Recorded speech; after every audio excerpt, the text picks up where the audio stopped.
Stade du Rail, comme disent les Niçois, on a aperçu Robbie Langers qui est le meilleur joueur de Nice cette saison. Le match ne démarre pas tout de suite puisque Joseph-Antoine Bell a reçu quelques projectiles sur le terrain lancés par le public niçois. Alors après 5 minutes de soigneur, eh bien Joseph-Antoine Bell retrouvera son poste. 6e minute de jeu, une erreur de jeu. Touvenel qui glisse directement sur Robbie Langers qui a plongé au premier poteau. Langers se débarrasse de Bell et 1-0. 17e but de la saison de Robbie Langers.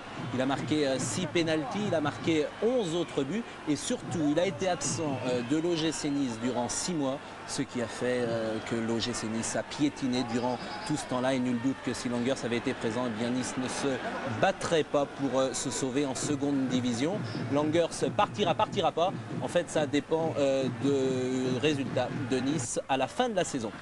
2 actions bordelaises dangereuses simplement durant cette première mi-temps. La première après cette passe de Ferreri pour Pete Denbourg, mais une sortie sans problème de Morisseau.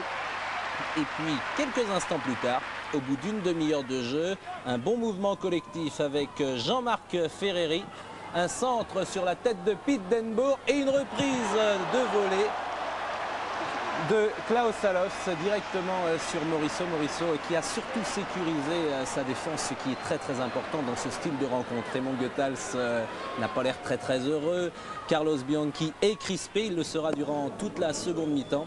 Et la deuxième période va donc reprendre avec une petite domination bordelaise une fois que Jules Bocandé sera rentré.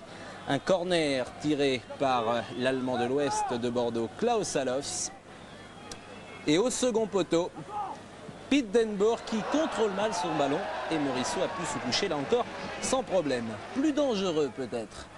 Quelques minutes plus tard, de nouveau Klaus Allofs, un centre et de nouveau Pete Denbourg. Cette fois c'est largement au-dessus, mais là Denbourg pouvait faire autre chose que mettre le ballon quelques mètres au-dessus de la cage. Paille s'échauffe et regardez le public niçois lorsqu'il apprend que le Racing est mené.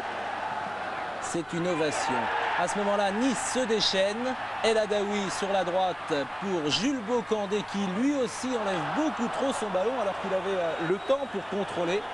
Et pendant ce temps-là, alors ça c'est unique, Joseph-Antoine Bell très relax, très tranquille. Qu'est-ce qu'il fait? Il signe les autographes en plein match. Enfin les enfants, il va peut-être falloir que j'y retourne. Là, ouais, là je crois que ça va repartir. Il va tirer son 6 mètres, tranquillement. Les Niçois déchaînés, je vous le disais, ouverture de Robbie Langers pour Djelmas. Djelmas face à Lizarazu. Djelmas qui passe, il y a du montre au centre, une reprise sur la barre transversale de Mazzucchetti. La plus belle occasion de la deuxième période.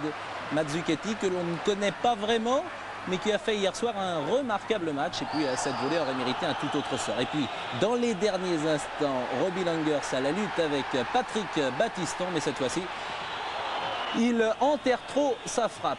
Cette fois, Bianchi est rassuré. Le public du Stade du Ray se lève. Nice a gagné. Nice conserve l'espoir. Et nous allons entendre pour terminer 2 mots de Goethals. Le championnat est fini depuis un mois presque. Vous êtes occupé, vous êtes écrit. Vous devez écrire quelque chose, vous ne savez plus quoi écrire. Hein? Ah, c'est ça, hein? Raymond Goethals, c'est parce qu'on vous aime. C'est parce qu'on vous aime.